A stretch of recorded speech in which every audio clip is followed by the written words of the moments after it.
जो research areas हैं UK के अंदर, हाउ डाइवर्स दे आर। और अगर किसी ने फ़ील्ड अपनी चेंज करनी है, ठीक है, एक मतलब अंडरग्रेड में कुछ किया, मास्टर्स में कुछ किया और पीएचडी में कुछ और करना चाह रहा है, मतलब how they will do it. And from your experience, मतलब आपने अगर इस तरह पास्ट में कुछ किया है, चेंज इन फील्ड की है, तो किस तरह मतलब कंफर्टेबल था, क्या चीज़ें आपको करनी पड़ी? आई थिंक मैंने तो हर जगह पे हर 2 साल 3 साल बाद फील्ड चेंज की है। I oh think really? I think undergrad में मैंने रिसर्च प्रोजेक्ट्स किया था नेटवर्क्स के अंदर। ठीक है, तो जब मास्टर्स में गया तो मैंने जो है ना मोबाइल कंप्यूटिंग, परवेसिव कंप्यूटिंग, उसमें मैंने रिसर्च की। ठीक है, अम, उसके बाद मास्टर्स के बाद जो है ना मैंने ह्यूमन कंप्यूटर इंटरेक्शन में पीएचडी की। ठीक है, hmm, I think it's all about कि आपका इंटरेस्ट डेवलप हो रहा है। ठीक है, ओवरऑल ये सब कुछ कंप्यूटर साइंस के अंदर आता है। ठीक है, हुँ, हुँ, लेकिन विद इन दैट मैं सॉफ्टवेयर डेवलपर भी था। ठीक है, web developer, mobile apps developer, game developer, whatever you want to call it. So I think और अभी जो है मैं एज अ यूएक्स रिसर्चर हूँ। तो आई थिंक डिपेंड करता है कि आपकी ट्रांजिशन, आपने जरूरी नहीं है कि आपने जो अंडर ग्रेड में किया है या उसमें आप स्टिक रहें। ठीक है, as you grow, as you learn, आपको सर्टन एरियाज मोर इंटरेस्ट करते हैं। और मेरे साथ भी वही हुआ। मैंने पहले नेटवर्क्स में था, क्योंकि मैंने काफ़ी नेटवर्क्स में अंडरग्रेड में पढ़ा, तो that was interesting for me. उसके बाद जब मोबाइल फ़ोन्स आए, ठीक है, मोबाइल फ़ोन सेंसिंग पे काम किया, इंडोर लोकलाइजेशन पे काम किया, ubiquitous computing was the main topic, research area, उस पे काम किया। जब उस activity recognition and all that, उसके बाद जो है ह्यूमन कंप्यूटर इंटरेक्शन में जिस तरह मैंने कुछ कोर्सेज लिए, उसके बाद मेरा इंटरेस्ट डेवलप हुआ, तो मैंने कहा यार ठीक है, अब मैं इसको इस पे जाता हूँ। मेरी सारी पीएचडी भी थी वो एचसीआई में थी। Even with in hmm, that I was working on like hardware prototyping. ठीक है, हुँ, हुँ, हुँ। um, तो आई थिंक जो उसके इसके बाद मैंने पोस्ट डॉक में किया, उसमें मेरा डाटा विजुअलाइजेशन था। ठीक है, लाइक तो you did everything, right? I did everything literally. मैं किसी इंटरव्यू में जाता हूँ ना, तो हाँ, मुझे कहते हैं यार तूने कोई काम छोड़ा भी है कि नहीं? तो मतलब तो मैंने मतलब हर चीज में काम किया हुआ है। और मेरे लिए बहुत ना, आई think it's very usual for me कि अगर मैं किसी चीज पे कोई और मुझे कहता है ना ये काम करो, तो हुँ, आई वुड, तो पता नहीं, मैं आई थिंक मुझे नहीं पता कि लोग करते भी हैं ऐसा फील्ड में काम, एक एक काम में, क्योंकि मैं तो बोर हो जाता हूँ। ठीक है, हुँ, तो मैं चेंज हुँ। करता रहता हूँ, क्योंकि कोई चीज़ मुझे अच्छी लगी, मैं उस पे घुस जाता हूँ, उसमें चली गई, तो मतलब मैंने हर चीज़ में काम किया हुआ। ठीक है, लेट्स लेट्स स्टेप बैक। आपने बोला कि आपने अंडरग्रेड जो था आपका प्रोजेक्ट था नेटवर्किंग से रिलेटेड ना, हुँ, और मास्टर्स में आपने फिर चेंज किया, हुँ। ठीक है? तो वो जो ट्रांज़िशन थी मतलब कि स्पेशली अंडरग्रेड के बाद जब स्कॉलरशिप पे अप्लाई करना था, ठीक है? तो आप अपनी अपनी अपनी एप्लीकेशन क्राफ्ट कैसे की ना वो? कि मतलब क्या चीज़ें डाली, किस तरह से हाइलाइट किया कि मैं इस फ़ील्ड के लिए भी एलिजिबल हूँ रिसर्च के लिए? तो इस पे थोड़ा-सा। आई थिंक जो मेन चीज़ जो मैंने की ना, कि मैंने सिर्फ़ वो प्रोजेक्ट्स हाइलाइट किए जो कि उससे रेलेवेंट थे। ठीक हुँ, है? हुँ, कि अगर आप जो है किसी फ़ील्ड में अप्लाई कर रहे हैं, ठीक है, जो आपकी मेन फ़ील्ड नहीं है बैकग्राउंड में, तो आई थिंक आपको वो चीज़ें हाइलाइट करनी चाहिए जो कि उससे रेलेवेंट है। या आपको ऐसे स्किल बताने चाहिए जो कि कॉमन है दोनों के अंदर। सही है? हुँ, hmm, I think for example let's say कि जब मैंने मास्टर्स से अंडरग्रेड से मास्टर्स में मैं गया था, तो उसमें मैंने फर्स्ट ऑफ ऑल कि मैंने रिसर्च की हुई थी अंडरग्रेड के अंदर। ठीक है? तो मैंने वो हाइलाइट की कि मैंने रिसर्च कैसे की है। उसके बाद जो है मेरा जो मास्टर्स का प्रोजेक्ट था, वो था mobile computing, mobile phone sensing. तो मैंने अपने वो स्किल्स हाइलाइट किए कि यार मैंने मोबाइल ऐप डेवलपमेंट की हुई है। ठीक है? मुझे सेंसर्स पे मैंने काम, मोबाइल पे नहीं किसी और की चीज़ पे काम किया हुआ है सेंसर्स में। मुझे हार्डवेयर प्रोटोटाइपिंग जो कि मैंने अंडरग्रेड में की हुई है, ये उसके तो आई थिंक कि फाउंडेशंस जो होती है ना सारों की सेम होती हैं। You need that basic skills कि यार आपने रिसर्च स्किल्स करने हैं, आपने सेंसर पे काम किया हुआ है, आपने मोबाइल ऐप पे काम किया हुआ है, तो उन स्किल्स जो बेसिक स्किल्स है required, and then you hmm, hmm, can use those basic skills to work on multiple topics. ठीक है, हुँ, हुँ, हुँ, हुँ, टॉपिक। तो आई थिंक आपको बेसिक स्किल हाईलाइट करने चाहिए। हुँ, हुँ, आपको, क्योंकि आई थिंक आप मास्टर्स के लिए जा रहे हैं ना, तो they are not very much expectations from you कि यार आपने कोई बहुत जो है ना तबाही किस्म की रिसर्च की हुई है, you need to know the basics and you should highlight those basics. आप जॉब डिस्क्रिप्शन पढ़ें और अपने जो सीवी को, अपने रिसर्च प्रोफाइल को क्राफ्ट करें, अलाइन करें इन दोनों को। आई दैट्स थिंक ये बड़ा इम्पोर्टेंट पॉइंट है। अक्सर मैंने स्टूडेंट्स देखे हैं जो मुझे भी अक्सर वो अपना प्रपोज़ल सेंड कर रहे होते हैं या सीवी सेंड कर रहे होते हैं, तो मैं उनसे पहला क्वेश्चन यही करता हूँ कि हाँ, किस प्रोग्राम के लिए अप्लाई कर रहे हो ना? पहले मुझे वो दिखाओ, उनका एलिजिबिलिटी क्राइटेरिया क्या है ना? इस तरह की चीज़ें। तो ये जो रेलेवेंसी पॉइंट आपने मेंशन किया ना, ये बड़ा इम्पोर्टेंट है और स्टूडेंट इसको most of the time ignore करते हैं। वो बेसिकली क्या करते हैं कि उन्होंने जो अंडरग्रेड में फाइनल ईयर प्रोजेक्ट किया होता है ना, प्रोजेक्ट किसी और चीज़ पे है, ठीक है? और जिस पोज़ीशन पे अप्लाई कर रहे हैं वो किसी और फ़ील्ड में है, ठीक है? तो बेसिकली ट्राई कर रहे होते हैं कि हाँ, वी डिड दिस, ठीक है? और इसको हम पुट करते हैं अपनी जिस तरह वो सीवी पहले की बनी बनाई होती है, डायरेक्टली वही यूज़ करने की कोशिश करते हैं। जिस तरह आपने बताया कि वो उसको जो है वो पर्सनलाइज़्ड उस पोज़ीशन के लिए नहीं करना चाह रहे होते। इवन दो कि दे have studied already those things, वो छोटी-छोटी चीज़ों को वो इस तरह समझ रहे होते हैं कि मतलब they are not have a significant impact, but they had most of the cases, क्योंकि बंदा हर फील्ड में तो प्रोजेक्ट्स नहीं कर रहा होता ना अंडरग्रेड में। यूजुअली आप कोर्सेज ले रहे होते हैं, लैब्स हो रही होती हैं, you should note down what you have done already in those semesters so that later you can use it to personalise your CV. ये अक्सर 99% स्टूडेंट के ये चीज मिसिंग होती है, ठीक है? They have studied but they have forgot they have did that and they are not able to relate anything to that.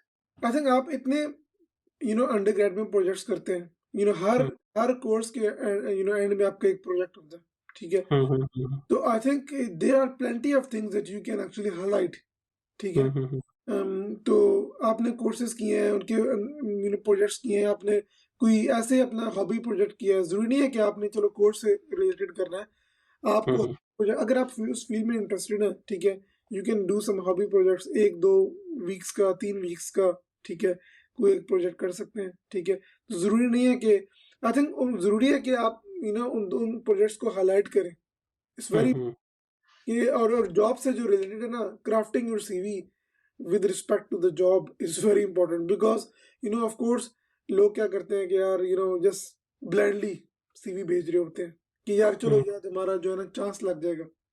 Hmm it's useless practice. आप दूसरों का टाइम वेस्ट कर रहे हैं, अपने मुल्क का टाइम जो है ना, अपना काम, मुल्क का नाम खराब कर रहे हैं हम्म कि जस्ट ब्लाइंडली सीवी सेंड करते रहे और जो इन द एंड आपको जो है ना कोई रिस्पॉन्स आ गया। हम्म और मैंने ये लर्न किया, in the beginning I used to do that. Hmm देख ना, मैंने एक ही ईमेल क्राफ्ट करता था जब अंडरग्रेड के फाइनल ईयर में था। तो ना मैं एक ही ईमेल क्राफ्ट करता और मैंने ना बीसीसी के अंदर सब लोगों को डाल दिया, ठीक है? अच्छा। और मतलब एक जनरल किस्म की ईमेल डाली और then I used to send it, hmm और मुझे रिस्पॉन्स हम्म नहीं आते थे। हम्म तो लेकिन फिर मैंने लर्न किया कि यार इस तरह नहीं चलेगा, ठीक है? आपको एक एक एप्लीकेशन में टाइम डालना है, नॉट ओनली द सीवी बल्कि ईमेल के अंदर भी टाइम डालना है। हम्म ईमेल करने से पहले मैं सुपरवाइजर के मैं पेपर्स पढ़ता था, ठीक है, क्या काम कर रहा है, कैसी लैब है। तो आई थिंक उस तरह आपके चांसेस सिग्निफिकेंटली इंक्रीज हो जाते हैं, क्योंकि उस सुपरवाइजर को सबसे पहले तो बहुत सारी ईमेल्स आ रही होती है, आप अकेले नहीं है जो ईमेल कर रहे हैं। हम्म तो उसमें से अगर आपने अपनी एप्लीकेशन को हाईलाइट करना है, तो यू शुड शो कि यार ये बंदा, इस बंदे ने ज्यादा एफर्ट डाली है मेरा बैकग्राउंड पढ़ने में, मेरी रिसर्च में। और जब आपको पता है, जब आपका आपका कोई रिसर्च पेपर पढ़ता है ना, supervisors feels very good. Even कि मेरे मुझे कोई ईमेल आती है ना कि यार हमने आपका पेपर पढ़ा है, तो मुझे ये पॉइंट समझ नहीं आया, या मुझे इट इज वेरी गुड, तो आई फील वेरी गुड कि यार मैंने इतनी एफर्ट डाली है किसी पेपर के अंदर और किसी ने मेरा पेपर पढ़ा या साइड किया है। तो I think it's very good, you should do that. I think definitely, like in the last podcast, we actually talked about this point a lot. Like relevancy matters a lot. अगर आप relevant हैं, अगर skills relevant हैं, तो आप उस positions के लिए apply करें। अगर आपके पास कुछ भी relevant नहीं है, just take few courses first, learn the research area of that supervisor where you are interested, and then go for it. Don't go for as a blind. Let's have some skills in that area little bit. Okay, ये तो हो गया, ठीक है, masters का आपका transition, ठीक है, आपने बोला कि मतलब पीएचडी में भी आपका थोड़ा सा डिफरेंट था। तो उस केस में जब मतलब पीएचडी में आप ज़्यादा हाइली फ़ोकस्ड होते हैं रिसर्च पे ना, तो वो आपको बड़ा देखते हैं कि आपने मास्टर्स में जो काम किया है या जो स्किल सेट है एटलीस्ट वो आपका रिलेट करे। हम्म। तो उस केस में आपने अपने आप को किस तरह मतलब अपने डॉक्यूमेंटेशन को क्राफ्ट किया न्यू फील्ड में एंटर होने के लिए? आई थिंक जिससे मैंने आपको बताया कि basics were the same, hmm, hmm, hmm, mobile phone sensing और हुँ, सेंसिंग पे इन जनरल काम किया हुआ था, ठीक है। हुँ, हार्डवेयर प्रोटोटाइपिंग पे काम किया हुआ था, ठीक है। हुँ, और हुँ, कोडिंग आती थी। उसके हुँ, हुँ। अलावा जो है वेब एप्स, मोबाइल एप्स, तो बेसिक्स वर द सेम, ठीक है। अच्छा, इसका मतलब है कि आपने जो अंडरग्रेड में काम किया था, आपने वो भी हाइलाइट किया प्लस जो मास्टर्स में काम किया था, वो भी हाइलाइट किया अपनी पीएचडी एप्लीकेशन में, एग्जैक्टली। राइट? और जो पीएचडी एप्लीकेशन में था उनको ये चीज चाहिए थी, मोबाइल फोन सेंसिंग पे काम करना, ठीक है। हुँ, हुँ। और मैंने मास्टर्स के अंदर मोबाइल सेंसिंग पे काम किया हुआ था, ठीक है। अच्छा। Although it was indoor localization, right, hmm, but hmm, ये हुँ। था वो डिफरेंट था। वो ये था ह्यूमन कंप्यूटर इंटरेक्शन, स्पेसिफिकली मेरा टॉपिक था, वो ये था बायो फीडबैक। तो हुँ, सेंसर हुँ। क्या है और फीडबैक कैसे करना है। On the other hand masters में था सेंसर में जाके मैंने उसको इंडोर लोकलाइजेशन करनी है, ठीक है। हुँ, तो although hmm, main thing was sensing and doing something with the sensing data and outputting in different way. Hmm, hmm, post of में यही था, सेंसर से डाटा पकड़ना है और कुछ करना है, विजुलाइज करना है। तो hmm, I think hmm, the basics mechanics were the same, but उसकी हुँ, एप्लीकेशन डिफरेंट थी। तो आई थिंक दैट, आप पता क्या, आपको ना एप्लीकेशन से ज्यादा don't be gate hooked on the application की एप्लीकेशन क्या है। मेन चीज ये है कि आपको बेसिक्स आते हैं, आपको सेंसर से डाटा पकड़ना आता है, उसको समथिंग क्लीन करना है या यूटिलाइज करना है, ठीक है, कोई एल्गोरिदम लगाना है, ठीक है। In the end output could be any different output, ठीक है। हुँ, परफॉर्मेंस अप कैलकुलेशन हो जाती है। आपने उसको मोबाइल ऐप पे आउटपुट कर दिया है, वेब ऐप पे आउटपुट कर दिया है, विजुलाइज कर दिया है, कुछ डिटेक्ट करके कोई एक्चुएशन कर दिया है, कोई हार्डवेयर के साथ कनेक्ट कर दिया है, तो लाइट्स ऑन ऑफ कर दिया, वट, ठीक है। तो जो मेन जो जो है ना सिस्टम आर्किटेक्चर वो सेम है। हुँ, hmm, hmm, hmm. I think ये बड़ा इम्पोर्टेंट पॉइंट है कि जो टेक्नीक्स आप यूज़ करते हैं that's the most important bit. उसकी एप्लीकेशन वेरी कर सकती है और अक्सर स्टूडेंट से बात करता हूँ, वो कहते हैं कि हमने टॉपिक मतलब इस टॉपिक पे काम किया है और हम सिमिलर जो है वो टॉपिक में हमें पीएचडी नहीं मिल रही ना, ठीक है? ये बड़ा कंसर्न होता है स्टूडेंट्स का। मगर वो ये नहीं देख रहे होते कि फॉर एग्जांपल अगर आपने डीप लर्निंग की टेक्निक्स को यूज़ की हुई हैं या सिग्नल प्रोसेसिंग की टेक्निक्स यूज़ की हुई हैं, उन टेक्निक्स को यूज़ करते हुए आप you can have a different application area also like as you did, right? तो वो उनके लिए फंडिंग अपॉर्चुनिटीज़ पहले से अवेलेबल होती हैं बट उनको फ़ील नहीं होता कि we can go for that ना, उनको हम्म। इतना मतलब कॉन्फिडेंस नहीं होता। तो ये बड़ा इम्पोर्टेंट पॉइंट है कि आप अपनी टेक्निक्स पे फ़ोकस करें, टॉपिक पे इतना फ़ोकस ना करें, ठीक है? उन टेक्निक्स को यूज़ करते हुए डिफरेंट प्रॉब्लम सॉल्व करें। क्योंकि आई थिंक आपको कभी भी उस टॉपिक पे जॉब नहीं मिलेगी, ठीक है। हुँ, हुँ, हुँ, अगर आप पोस्ट डॉक भी कर रहे हैं ना, तो एग्जैक्ट आपके पीएचडी टॉपिक पे आपको कभी पोस्ट डॉक नहीं मिलेगी। It's hmm, like hmm, although अगर आपकी बहुत ही नीश पीएचडी है, ठीक है, और आपका मतलब टॉपिक है, एग्जैक्ट सेम आपका पीएचडी टॉपिक नहीं होने वाला, ठीक है, हुँ, क्योंकि हुँ, रिसर्च ग्रांट डिफरेंट है, लोग डिफरेंट है, कोलैबोरेटर्स डिफरेंट है। तो आई थिंक कि इट्स नॉट लाइक कि आपने पीएचडी किया तो exactly, I know of supervisors कि जो कि अपने पीएचडी के बाद एक डिफरेंट रिसर्च एरिया स्टार्ट कर देते हैं, ठीक। हुँ, उनका टोटल डिफरेंट एरिया होता है, डिफरेंट और वो इवन 2 साल बाद चेंज कर लेते हैं। तो जरूरी नहीं है हुँ, कि आप एक एक से कर लिया तो आप हमेशा आप उसकी पूरी जिंदगी आपने वही रिसर्च टॉपिक पढ़ के चलना है। हुँ, हुँ, इट्स इम्पॉसिबल। तो आई थिंक हमें थोड़ा वो होना चाहिए, जिस तरह आपने बताया कि हमें थोड़ा फ्लेक्सिबल होना चाहिए अपनी अप्रोच के अंदर, और हमें जो स्टेप्स हैं, जो बेसिक्स हैं, उनको हुँ, स्ट्रॉन्ग करना चाहिए, और then we hmm, can use this basics in any mixture to hmm, work on any particular topic. Hmm, hmm, hmm, hmm, सही। तो इधर मैं थोड़ा-सा एक क्वेश्चन जो आउट ऑफ द बॉक्स पूछना चाहता हूँ, ये है कि अक्सर स्टूडेंट्स जो हैं फॉर एग्ज़ाम्पल आपका प्योर बैकग्राउंड कंप्यूटर साइंस में है, ठीक है? तो एक स्टूडेंट जिसने कंप्यूटर साइंस में पहले से स्टडी नहीं किया हुआ, वो किस तरह जंप इन करे? कंप्यूटर साइंस के अंदर मतलब कंप्यूटर साइंस हाँ, इन जनरल कंप्यूटर साइंस के अंदर, हाँ। अगर अगर अगर उन्होंने अंडर जो है ना, हुँ, हुँ, अंडर कंप्यूटर साइंस में नहीं है, तो I think the hmm, main thing that they can start is to actually take some online courses of coding, ठीक है। हुँ, हुँ, कोई भी एक जो है ना लैंग्वेज पकड़ लें, ठीक है, उसमें से 3-4 मंथ्स लगाएं, ठीक है, उसकी प्रैक्टिस करें, and then I think the main thing is common in computer science is coding, right? Hmm, hmm, hmm, hmm.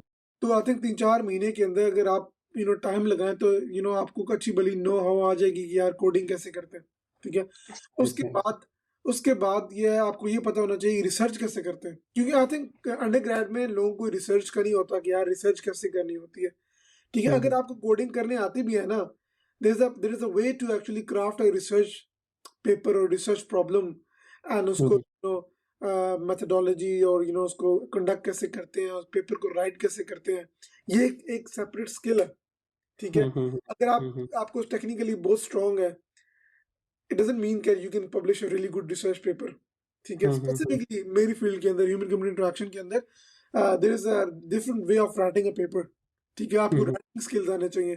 तो आई थिंक जैसे आपने सवाल पूछा कि आई थिंक अगर आपको कंप्यूटर साइंस नहीं है, बहुत से लोग होते हैं जो कि आर्ट्स, यूएस के अंदर मेरे काफ़ी मैंने हुँ, लोगों हुँ, को देखा है कि जो कि आर्ट्स उनका बैकग्राउंड होता है अंडर ग्रेड के अंदर, then they go to big companies like Google, Microsoft, all this companies. तो हुँ, ज़रूरी हुँ। नहीं है कि आपने अंडर ग्रेड में जो कर लिया है तो you are done for life. I think I am very good example of it. आपने आपने क्या किस तरह चेंज किया आपने? यार मेरा जो था ना लिटरली मेरा अंडरग्रेड जो था वो था इंडस्ट्रियल एंड मैन्युफैक्चरिंग में ना। हम्म। तो हमने इंडस्ट्रियल इंजीनियरिंग के बहुत ज़्यादा कोर्सेज पढ़े हुए थे और मैन्युफैक्चरिंग के बहुत ज़्यादा कोर्सेज पढ़े हुए थे यूटी लाहौर के अंदर ना। तो ज़्यादा फोकस जो था वो था मैन्युफैक्चरिंग के अंदर ना। तो ना तो ये प्योरली मैकेनिकल था, ना ये प्योर इंडस्ट्रियल था। So it was a mix, ठीक है। तो at that moment we were not sure what to do, literally, ठीक है। तो जो मेरा इंटरेस्ट था वो था 3D मॉडलिंग पे तब ना, अंडरग्रेड में 2014 में। तो मतलब सिंपल जो है वो सॉलिड वर्क्स पे मॉडल्स बनाने हैं, उनको बेसिकली एनसिस के अंदर इंपोर्ट करना है, उनका स्टैटिक एनालिसिस डायनामिक एनालिसिस करना है, ठीक है। दैट वाज लाइक मुझे बड़ा वो फैसिनेट करता था तब ना कि आप बड़ा जो है वो 3D मॉडल बना रहे हैं किसी मशीन का या किसी पुर्जे का या किसी बीम का, ठीक है। और उसको आप जो है वो देख रहे हैं कि ये किधर फेल होगा ना, किस लेवल पे जाके फेल होगा। तो वो बड़ा इंटरेस्ट किया। तो मेरा फाइनल ईयर प्रोजेक्ट किसी फील्ड के अंदर था ना। तो बेसिकली हम 3 दोस्त थे, मतलब हमारा यूटी में 3 का ग्रुप होता था। तो बेसिकली हम तीनों, अब बेसिकली मैंने तो पीएचडी कर ली है, बाकी मेरे जो 2 ग्रुप मेंबर हैं वो अभी पीएचडी कर रहे हैं, ठीक है। एक एचईसी की फंडिंग पे है और एक प्रोफेसर की फंडिंग पे है यूएसए में ना। जो एचईसी की फंडिंग पे है वो फ्रांस में है। तो उन तीनों में जो मेरा रिसर्च एरिया था, मैं टोटली डिफरेंट फील्ड में आ गया ना। हम्म। वो फिलहाल उसी फील्ड के अंदर है। Similar similar research area I will say. तो मेरा जो प्रोजेक्ट था फाइनल ईयर का वो ये था कि जो बीम्स नहीं होती, मतलब जो ग्लास फाइबर यूज करते हुए बीम्स बनाते हैं, बेसिकली उसका एनालिसिस करना था। तो उसको पहले डिज़ाइन करना था और फिर एनसिस में जाके ना उसका स्टैटिक एंड डायनामिक एनालिसिस करना था, मतलब स्ट्रेस लेवल देखना था उसका, समथिंग लाइक दैट ना। अब तो मैं भूल भी गया हूँ क्या किया था। तो वो प्रोजेक्ट था। तो फिर बाद में जब मैंने मास्टर्स के लिए अप्लाई किया तो पहले तो मुझे, मैं सिमिलर एरियाज में सर्च कर रहा था ना, 3D मॉडलिंग साइड पे ना। आ, तो फिर मुझे फील हुआ कि 3D मॉडलिंग साइड पे ना इतना वो जो है, मतलब मेरा इंटरेस्ट भी कम होता गया ओवर द टाइम ना फिर, ठीक है। और दूसरा मुझे अपॉर्चुनिटीज भी इतनी अच्छी नहीं मिल रही थी जो मतलब वाकई मैं चाह रहा था ना। फिर क्या हुआ कि मैंने सोचा कि let's focus on other subjects in industrial engineering apart from manufacturing. तो उसमें था कि एक सब्जेक्ट जो था हमने ऑपरेशन रिसर्च का पढ़ा हुआ था, मतलब प्रोसेस को ऑप्टिमाइज कैसे करना है ना। और दूसरा था ह्यूमन फैक्टर्स एंड एर्गोनॉमिक्स का, ठीक है। तो ऑपरेशन रिसर्च का बेसिकली मैं काइस्ट पे फोकस कर रहा था तब मास्टर्स के लिए। तो उधर क्या था कि मैंने डिपार्टमेंट हेड को कांटेक्ट किया, भाई ठीक है ये मेरा बैकग्राउंड है और इस तरह मुझे मतलब है इंटरेस्ट ना इन एरियाज के अंदर। तो लकीली वो बंदा बड़ा अच्छा था, उसने मुझे रिप्लाई किया कि ये 2 अपॉर्च्युनिटीज़ हैं। मतलब पहले तो उसने बोला कि सिंपल एप्लीकेशन सबमिट करो, ठीक है, देन वी विल सी कि मतलब किसके पास फंडिंग अपॉर्च्युनिटी है ना सपोर्ट करने के लिए कास्ट के अंदर। तो उस उधर ना फिर मुझे 2 ऑप्शंस मिले, एक ऑपरेशन रिसर्च का ऑप्शन मिला और एक मिला जो था वो ह्यूमन फैक्टर्स एंड इकोनॉमिक्स है ना। मतलब रिसर्च लेवल का तो मेरा कोई वो था ही नहीं, कि एक्सपीरियंस था ही नहीं अंडरग्रेड पे इन दोनों फील्ड्स में, ठीक है, आई वाज़ नन, ठीक है, मैंने तो सिंपल कोर्सेज़ लिए हुए थे, ठीक है। तो ये जो मिसकंसेप्शन होता है स्टूडेंट्स का कि हाँ, उस बंदे ने काम किया होगा तो उसको ये पोज़ीशन मिली होगी, ठीक है, डज़न्ट रियली मैटर, हुँ, ठीक है। अगर आपने बेसिक अपना वो कवर की हुई है ना चीज़ें, तो you can still go for it ना। तो जो ऑपरेशन रिसर्च का बंदा था वो काफ़ी एज्ड था। मतलब उसने अपनी बुक्स भी लिखी हुई थी और वो बड़ा प्योर मैथमेटिक्स में था ना, ठीक है, आगे। तो मेरा मैथमेटिक्स में बैकग्राउंड नहीं था, मैं घबरा गया भई, ठीक है, कि ये कैसे होगा? ठीक है, मैंने उसको छोड़ा। दूसरा था ह्यूमन फैक्टर्स एंड इकोनॉमिक्स का। तो वो बंदा न्यू था, काइस्ट में हायर हुआ ना बेसिकली, वो भी नया था। तो उसने अपनी लैब स्टार्ट करनी थी, तो मुझे कोई पता नहीं था कि हमने करना क्या है एक्चुअल में हुँ, ठीक है। तो बेसिकली वो चाइनीज़ था, तो वो इंग्लिश बोलता था, ठीक है, उसको कोरियन नहीं आती थी। I had like video call with him, ठीक है, और मैंने सोचा कि ये बंदा ठीक है, ठीक है। मुझे कोई आइडिया नहीं था क्या काम करना है, मुझे उसका पुरानी लैब का आइडिया था कि ये वाला काम करता है, तो सिमिलर टाइप का होगा, बट मैंने क्या करना है ये मुझे नहीं पता था। हुँ, ठीक है, तो हम गए जनाब जी, कोरिया चला गया, जाके काम स्टार्ट किया।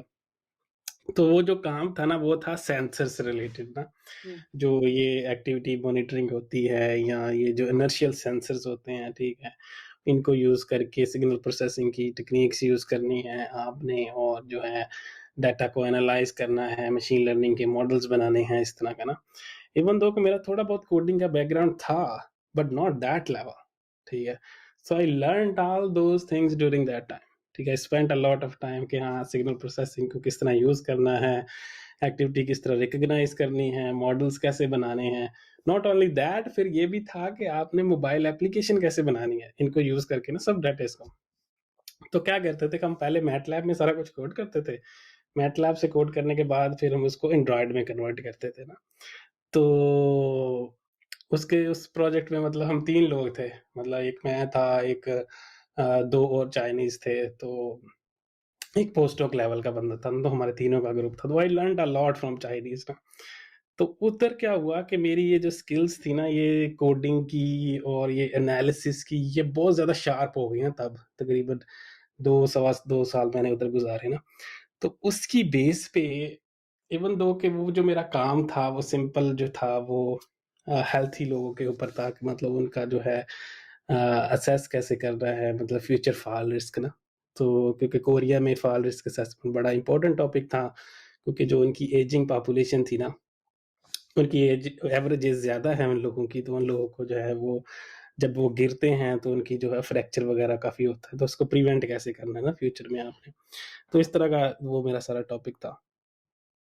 तो फिर जब आई ना पीएचडी की बारी, मैरी क्यूरी की बारी, तो मैंने सर्च किया इसी तरह वो वेबसाइट का जो आपने बताया ना मतलब सिग्नल प्रोसेसिंग का और ये मशीन लर्निंग का मैंने उधर पुट किया कीवर्ड, ठीक है, तो मुझे पोजीशन एक मिली, ठीक है। बट वो टोटली डिफरेंट एप्लीकेशन एरिया था, ठीक है, और टेक्निक्स यही यूज़ हुई हुई थी। मैं कहा लेट्स ट्राई फॉर दैट ना, कि टेक्निक्स तो यही हैं जो मुझे आती हैं अभी, ठीक है। इवन दो कि मेरा सारा बैकग्राउंड पिछला मैन्युफैक्चरिंग में था, may be they will not consider me, but I have very good relevant skill set for that position.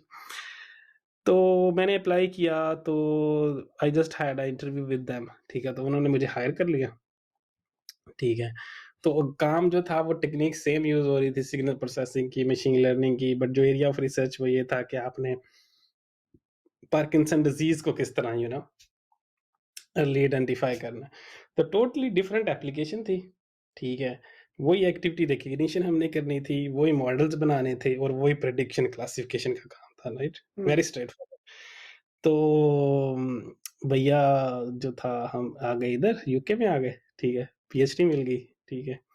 उसके बाद जो पीएचडी के बाद मतलब जो मेरा इधर नेटवर्क था ना वो बड़ा स्ट्रॉन्ग था, मतलब जितने भी टॉप क्लास के लोग थे मेरी फील्ड में जो काम कर रहे थे, मतलब I was very lucky, I will say in that regard, कि मुझे उनसे इंटरेक्शन का मौका मिला, लर्निंग का मौका मिला। तो फिर क्या हुआ कि मेरे अंदर वो जो था ना, एक टेक्निकल तो चलो था ही था मैं, मेरे अंदर और ज़्यादा जो क्लिनिकल स्किल्स थी ना, वो डेवलप होना शुरू हो गई मेडिकल फील्ड के अंदर, क्योंकि मेरी पीएचडी मेडिकल फील्ड में थी ना। तो फिर मैंने इवन के जो मैरी क्यूरी का और बेनिफिट है, आप सेकंडमेंट करते हैं, राइट? तो मैंने कुछ 6 वीक्स हॉस्पिटल में गुज़ारे, ठीक हम्म, है? मैं उधर डॉक्टर्स के साथ जाता था रोज़ाना सुबह को, ठीक है? मैं तो इंजीनियर था, मुझे तो कुछ पता ही नहीं था इन चीज़ों का। तो मैंने ये सारा कुछ सीखा कि मतलब किस तरह डायग्नोज़ करते हैं, कौन से वो सिम्पटम्स को देखते हैं, तो फिर मैंने देखा उन सिम्पटम्स को हम क्वांटिफ़ाई किस तरह कर सकते हैं ऑब्जेक्टिवली, ठीक है? और उसको मतलब किस तरह एक्सट्रैक्ट कर सकते हैं डाटा की बेस पे और मॉडल बना सकते हैं ना। तो ये मेरा काम था। मगर इधर ये हुआ कि जो क्लिनिकल स्किल सेट था ना, उसने मुझे बहुत ज़्यादा एज दिया आगे मूव करने के लिए। तो जिस तरह मेरी पीएचडी एंड हुई, ठीक है, मुझे और जो है वो इसी ग्रुप वालों ने रख लिया कि हाँ, ये बंदा टेक्निकल भी है और इसको जो है वो कम्युनिकेशन भी आती है, किसी जो है क्लिनिकल पर्सन से किस तरह कम्युनिकेट करना है ना, तो वो भी basically this is a very big skill set जो बंदा एक टेक्निकल फील्ड से आ रहा है, फॉर एग्जांपल कि वो जंप करना चाह रहा है डाटा साइंस के अंदर, ठीक है। You don't need to be expert in data science, you should know your domain knowledge little bit, ठीक है। आप उसको अंडरस्टैंड करें, उससे रेलिवेंट चीज़ें आप सीखें, पेपर्स पढ़ें जिस तरह आपने बताया, ठीक है, एंड देन जंप इन, ठीक है। मैं इसी तरह किया है, ठीक है। मैं I don't have any masters और बैचलर इन मेडिकल साइंसेस, ठीक है। I even didn't know what is Parkinson disease, ठीक है। तो बेसिकली जो ट्रेनिंग मुझे मैरी क्यूरी ने दी ना, उसने मुझे बहुत ज़्यादा प्रिपेयर कर दिया आगे फार्मास्यूटिकल में काम करने के लिए ना। और लकीली जब मैं फाइनल ईयर में पहुंचा तो इधर और ज़्यादा ग्रांट्स थी मेरे ग्रुप के अंदर ही ना। तो वो थे different projects again funded by European commission ना। मैरी क्यूरी नहीं, बट आईएमआई उनको कहते हैं, बड़े बिग लेवल के, 50 मिलियन 60 मिलियन यूरोस के। तो उसमें क्या होता है कि उसमें ऑलमोस्ट पूरे यूरोप की लैब्स, मतलब उसमें 30-40 पार्टनर्स होते हैं उस प्रोजेक्ट के अंदर ना। तो मुझे उनमें चांस मिला काम करने का। तो उससे क्या हुआ कि मेरी और जो थी ना वो लिंकिंग डेवलप हो गई। मतलब जितनी भी फार्मास्यूटिकल कंपनीज थी, जिस तरह ये जैनसन है, जॉनसन एंड जॉनसन, नोवार्टस, जीएसके, ठीक है, मतलब ये सारी बिग कंपनीज, तो ये अक्सर उन प्रोजेक्ट्स के पार्टनर थे ना। तो मेरी फिर इन लोगों से इंटरेक्शन होना शुरू हो गई कि मतलब ये किस तरह कम्युनिकेट करते हैं, किस तरह मतलब ये कैरी आउट करते हैं ना चीज़ें। तो साल मैंने फिर किया अपना ना पोस्ट डॉक, ठीक है, पीएचडी के बाद। तो फिर क्या हुआ कि ये जॉनसन में इस तरह पोजीशन आई, तो मैंने जनाब जी सिंपल अप्लाई कर दिया। वो मेरा काम वही था जो बैचलर में मैं कर रहा था, मतलब स्किल सेट वही था, application area is different now. तो क्या होता है कि जो आपने स्किल सेट सीखी हैं, मैं उनको डिफरेंट प्रोजेक्ट्स पे जो है वो अप्लाई कर सकता हूँ। तो मेरे केस में मतलब इट्स वेरी इंटरेस्टिंग कि इंडस्ट्रियल इंजीनियरिंग से मैं आया, ठीक है। मास्टर्स मैंने ह्यूमन फैक्टर्स एंड एर्गोनॉमिक्स, मतलब रिसर्च एरिया वो था। इवन दो कि जो मास्टर्स का टाइटल था वो था इंडस्ट्रियल एंड सिस्टम्स इंजीनियरिंग ना। तो ये भी बड़ा लोगों को होता है कि इवन कि मैंने देखा है कि मेरी फील्ड के कुछ लोग जो हैं वो इंडस्ट्रियल इंजीनियरिंग के बाद वो मैकेनिकल इंजीनियरिंग में गए, बट मैकेनिकल इंजीनियरिंग में जाके भी वो मेडिकल में काम कर रहे हैं, मेडिकल डोमेन में काम कर रहे हैं। तो इसमें स्टूडेंट्स के लिए ये लेसन है कि आप डिग्री टाइटल ना देखें, आप लैब का काम देखें, कि हम्म, अगर जो लैब का काम है वो थोड़ा बहुत रेलिवेंट है, जो आपने सब्जेक्ट्स पढ़े हैं पहले, या थोड़ा बहुत जो काम आपने किया है उसके रेलिवेंट है, तो at least then go for it, don't wait. तो मैंने भी यही किया और अभी मैं कंपनी में बैठा हूँ, काम कर रहा हूँ। देखिए जो मेन जो टेक अवे है ना from all this conversation is to hmm, focus on the skills, not on the applications, because hmm, application would always change. आज से 2 साल बाद, 3 साल बाद, 5 साल बाद एप्लीकेशन चेंज हो जाएगी। ठीक है, लैब लैब का फोकस भी चेंज हो जाएगा। तो हम्म, ये नहीं है कि आपने वही अपने साथ पूरी जिंदगी लेके चलना है। ठीक है, आप स्किल पे फोकस करें और स्किल को हाईलाइट करें फॉर द न्यू जॉब कि यार मेरे पास ये बेसिक स्किल्स हैं और I can do this job.